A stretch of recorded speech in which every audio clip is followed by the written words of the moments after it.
Hello everyone, my name is Daphne Mayweather, and today I will be making a presentation about how social learning theory affects us. Parental involvement, the foundation for student success. Parents plus teachers equals successful kids. Did you know that most human brain growth occurs during our first 6 years of life? Many aspects affect maximum brain functioning, and two significant and negative environmental factors are poverty and neglect. Research substantiates the negative effects poverty can have on a child's brain, including development, learning, and academic performance. Numerous studies have documented that low-income children as young as age 2 perform worse across cognitive measures. What is social learning theory? The social learning theory focuses on our behaviors as a child and how our environment influences us. A positive environment for social learning theory would be high levels of nutrition, appropriate stimulation, attention, and emotional support all help contribute to brain growth, maximizing its productivity and essentially prepares the brain for future learning capabilities. A negative environment would be poverty and neglect. Children who grow up in low-income households and who have experienced neglect are at risk for difficulties with cognitive and academic achievement. Parents also have a responsibility, which includes being a positive role model, paying attention to your child's needs, learn how your child learns, practice at home what your child's learned in school, make time to read to him, help them make their connection of what he learns from school to his everyday life, help them to take charge in their learning, don't overschedule them, keep the TV to a minimum, actively volunteer at your child's school as much as possible, and work on building a healthy parent-teacher relationship where everyone benefits. Educators also have a responsibility. Their primary role is to equip people with the knowledge to make a positive difference in society, to help instill values, attitudes, and behaviors that align with those in society, actively educate and encourage parents to become involved in their child's education. Um, we have two key points that I will focus on in later in this presentation, and they are societal trends and cultural implications. My thesis statement, social learning theory connects parental environment in a positive and negative way. I will discuss the impact parental environment has on a child, teacher and parent relationships, how it affects behavior, societal trends, cultural implications, benefits of children, and I will give you a summary and I will give you my conclusion. One of our study deals with um, one of our studies deals with William D. Holly and Sonia Nito, who are the authors of Another Inconvenient Truth, Race and Ethnic Matter. The purpose of the study is to show the extent of parental involvement of minority parents is based on diversity and cultural aspects of their family. Many minority families believe that learning is the teacher's sole responsibility. Why, you say? The reasons include teachers have higher education. They are trained to discipline and adjust to different behaviors. Some parents lack the time to teach their children outside of school settings. However, article from Huffington Post, Minority Parents on Education, Schools Need Reform, but Children's Academic Success is on Us. And this was published on December 6, 2017. Minorities families believe that they are the ones responsible for their children's success. More than two-thirds of these surveyed blame parents and home life. 91% of Latino parents, 86% of African American parents. So as you can see, um, the minorities that I was speaking of mostly pertain to the Latinos when it comes to educate the schools being the sole educators of the child because they do not believe in interfering with other people's professions.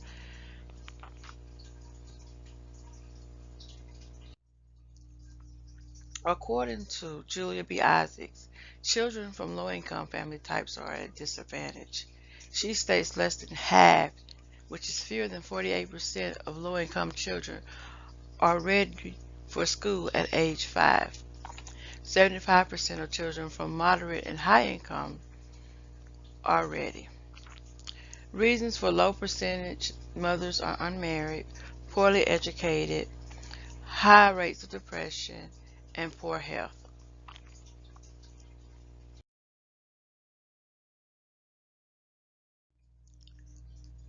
What about technology? In today's technology society, technology is being integrated into the school's curriculum in the form of computer-based learning.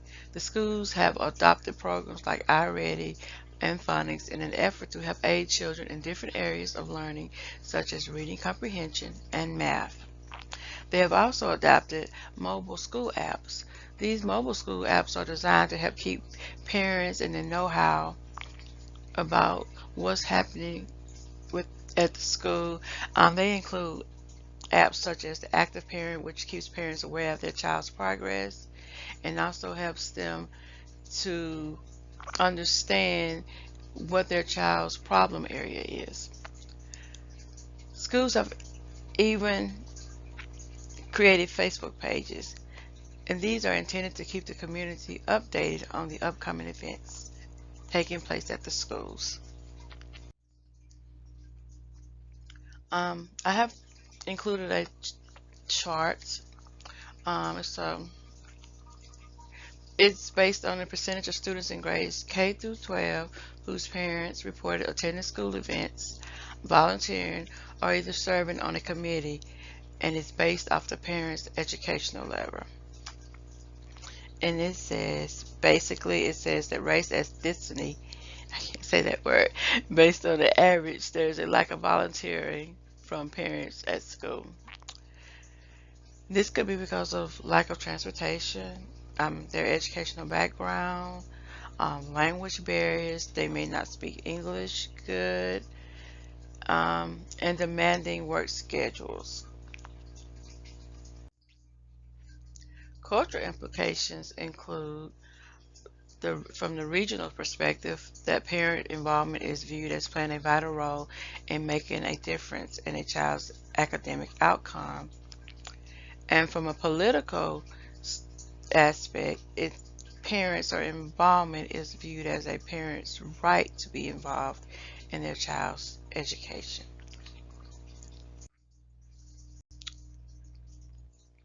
Based on a study that compared minorities to Caucasian children between the ages of 0 to 8 years old being successful in school because of a lack of parent involvement in children's education, the results where African Americans face 87% barriers to educational success because of a lack of parental involvement, and Hispanics, Latinos face 79% barrier compared with Caucasian children, and Asian American and Pacific Islanders face 25% barrier compared with Caucasian children.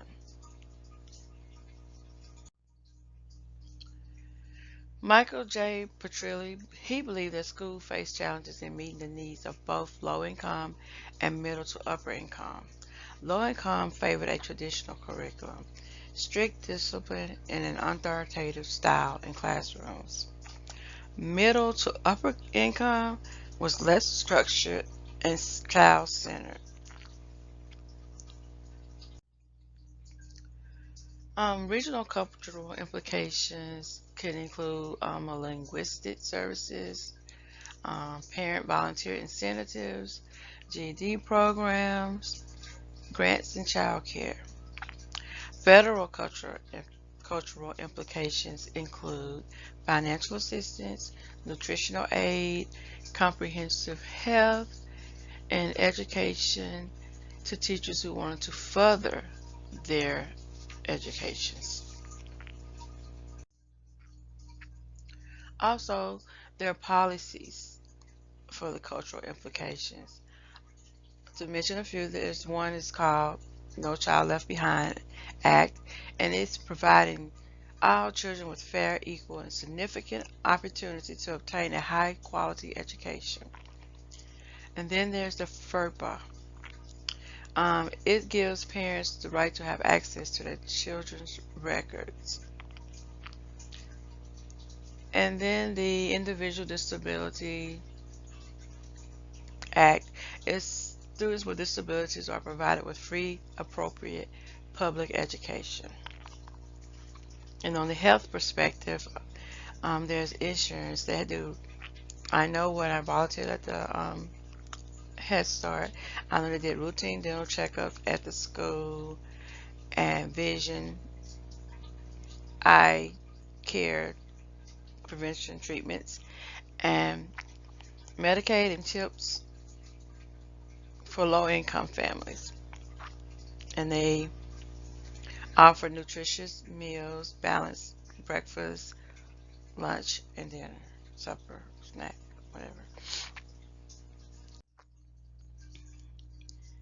The social learning theory is widely accepted in child welfare practices. Bandura's social learning theory proposes that people learn from one another via observation, imitation, and modeling. People learn through observing others' behaviors, attitudes of those behaviors, which is also known as observational learning. Being the mother of a 8-year-old autistic child, I have come to learn that he is very observant of others around him, and he imitates and he models other people's actions. Um, he even does the behaviors. He has the attitudes. Even though he knows the outcome of those behaviors, he still will imitate and model himself after them.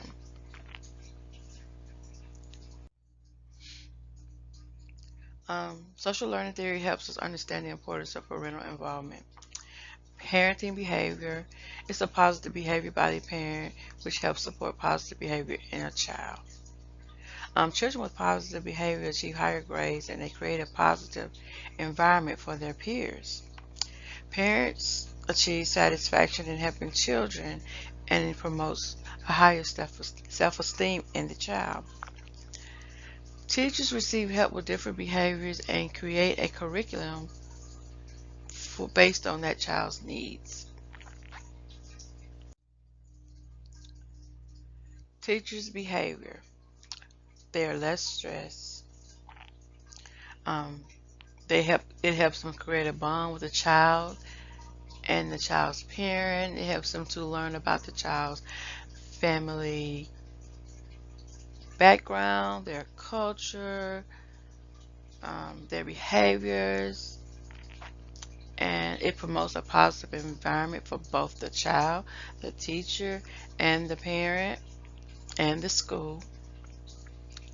And it's also a great teacher-parent relationship. Is also a great incentive for the institution because word of mouth can help raise the enrollment.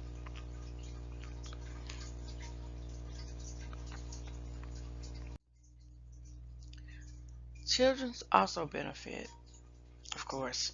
The children tend to achieve better attendance, test scores, and grades when their parents are actively involved in their education. Children gain a better self-esteem, self-discipline, and they show more motivation toward learning. They begin to develop great social skills. Um, they learn to um, interact with different people. They build bonds with the teachers, and they build, they make friendships, build great friendships. Sometimes that last throughout their lifetime. So it's just beneficial for a child to have their parents there to show them how the importance of education. If a child sees that their parent is, um, if it's important to their parents for them to get an education, then they'll be more likely to try to get that education in the pleasing of their families or their parents. Children don't want to disappoint their parents. So, but it takes a village, and it's everybody has to come together to work to build this child up from the bottom to see that he or she um, completes their educational academics successfully. In summary, I just want to say parental involvement has had the potential to offer benefits for everyone involved: the parent, the children, the teacher, the facilities. Studies show that regular parental involvement improves communication and relationships between the parent and the teacher, the parent and the child, and the parent and the school system. Whether it's a mandatory meeting, a one-on-one session, volunteering, or parental input can be used to address any needs of concerns the parent may have that will help in the area of building a trusted relationship with the parent and the teachers. In my conclusion, parental involvement allows for a community to bond. Throughout, when I think back about on my time as a parent volunteer at the Head Start, I made some tremendous memories with the teachers, students, and my child. I learned the value of having an open communication with teachers on her curriculum and what she needed of me to help her succeed. My child was happy to see me singing along and interacting with the class during the activity periods and during her playtime. And this created a positive attitude in her self-esteem, and it allowed the teachers to learn about my child's behaviors.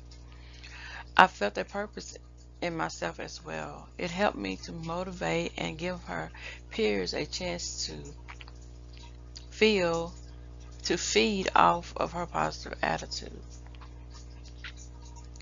The, this concludes my presentation. Thank you. References follow.